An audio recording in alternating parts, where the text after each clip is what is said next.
teman-teman, jadi pada video kali ini kita akan mempelajari tentang hidrolisis garam.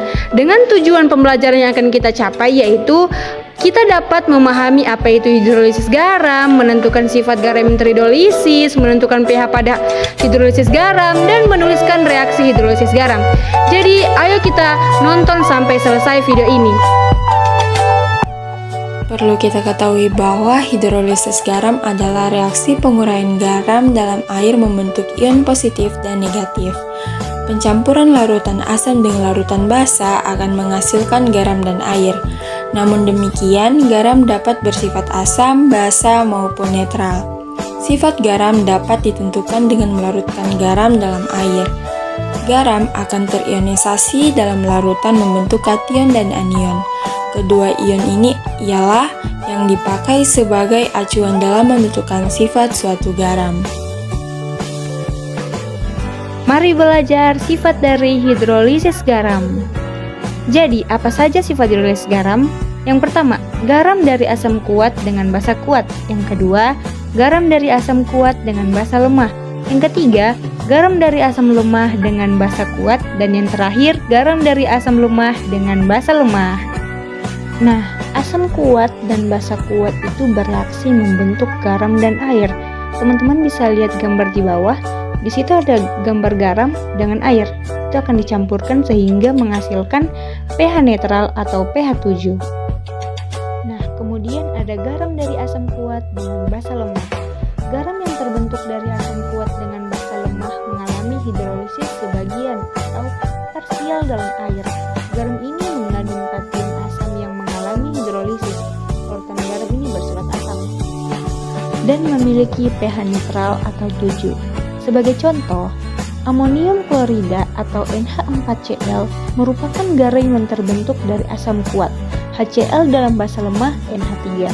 Jadi, HCl akan terionisasi sempurna menjadi H+ dan Cl-, sedangkan NH3 dalam larutannya akan terionisasi sebagian membentuk NH4+ dan OH-. Anion Cl- berasal dari asam kuat dan tidak dapat terhidrolisis. Sedangkan kation NH4+ berasal dari asam lemah dan dapat terhidrolisis. Nah, jadi selanjutnya ada garam dari asam lemah dengan basa kuat. Jadi, garam yang terbentuk dari asam lemah dengan basa kuat itu mengalami hidrolisis parsial dalam air. Garam ini mengandung amon basa yang mengalami hidrolisis. Nah, contohnya natrium asetat atau biasa kita sebut CH3COOH-Na. Ini terbentuk dari asam lemah CH3COH dengan basa kuat NaOH. Kemudian ada garam dari asam lemah dengan basa lemah. Jadi, asam lemah dengan basa lemah ini dapat membentuk garam yang terhidrolisis total atau sempurna. Dalam air, baik kation maupun anion dapat terhidrolisis dalam air. Larutan garam ini dapat bersifat asam, basa maupun netral. Hal ini bergantung dari perbandingan kekuatan kation terhadap anion dalam reaksi dengan air. Contoh, suatu asam lemah HCN dicampur dengan basa lemah NH3 akan terbentuk garam NH4CN. Penggunaan hidrolisis garam. Nah, yang pertama ada baju putih yang terkena noda. Biasanya baju putih yang terkena noda itu tidak bisa langsung dicuci, namun harus direndam menggunakan pemutih, lalu bisa dicuci. Nah, ternyata pemutih ini mengandung kira-kira 5% NaClO atau natrium hipoklorit. Nah, natrium hipoklorit ini merupakan salah satu contoh garam. Nah, ternyata dia itu sangat reaktif sehingga dapat menghancurkan noda atau warna pada baju putih. Nah, untuk yang selanjutnya ada garam dapur yang mengandung NaCl. Nah, NaCl ini merupakan salah satu contoh garam. Nah, biasanya garam dapur digunakan untuk bumbu masakan.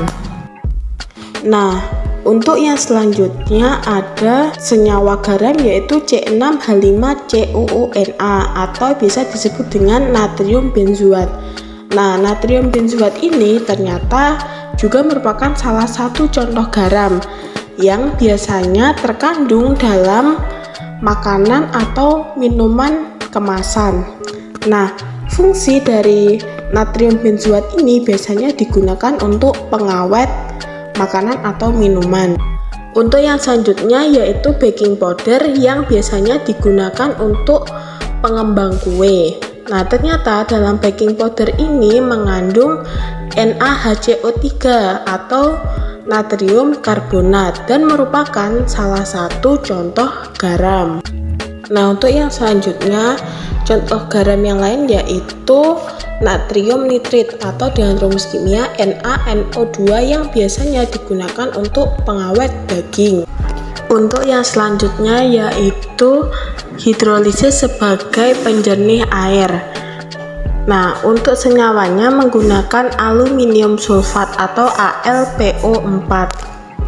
Nah, untuk yang selanjutnya ada senyawa garam NH4 2 kali SO4 dan NH4NO3. Nah, garam tersebut biasanya digunakan untuk pupuk pertanian.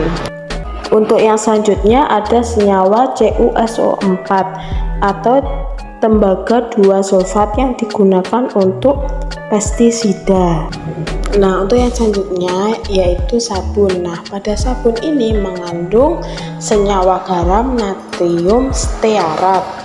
Nah, untuk yang selanjutnya ada senyawa Na2CO3 atau biasa disebut dengan natrium karbonat. Nah, senyawa ini biasanya digunakan untuk menetralkan air limbah.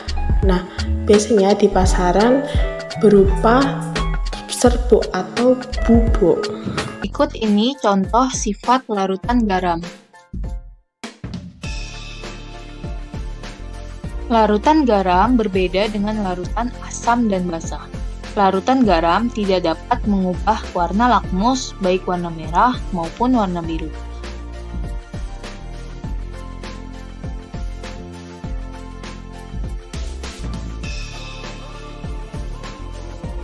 Yang kedua, sifat larutan garam adalah mampu menghantarkan arus listrik. Pada percobaan berikut ini, dapat dilihat terdapat rangkaian listrik beserta air. Kemudian, air tersebut ditaburi oleh salt atau garam.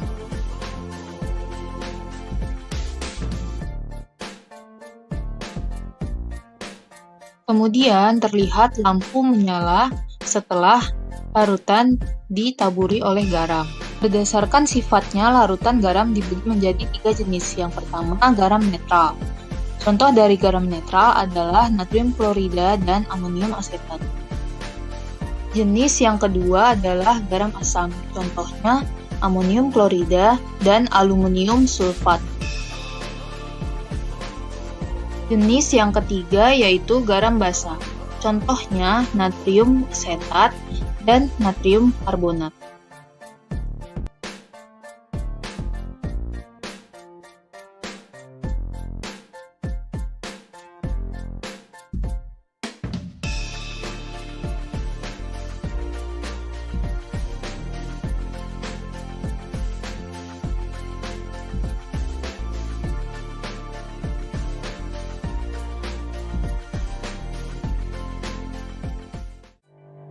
Berikut ini adalah beberapa percobaan larutan.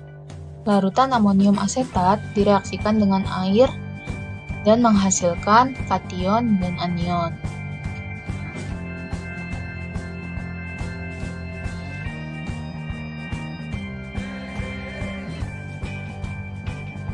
Jika garam amonium asetat direaksikan dengan air, maka akan terdisosiasi menjadi ion asetat, ion amonium, ion hidroksida, dan ion hidrogen. Reaksi tersebut merupakan hidrolisis sempurna. Kemudian reaksi yang kedua antara garam amonium klorida dengan air. Keduanya terdisosiasi pula menjadi ion-ion.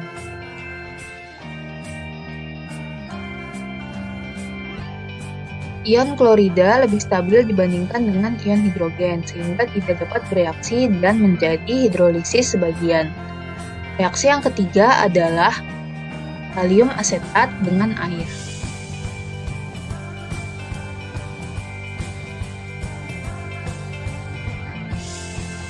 Keduanya juga terdisosiasi menghasilkan ion-ion. Namun, karena ion kalium lebih stabil, sehingga tidak dapat bereaksi dan menghasilkan hidrolisis sebagian.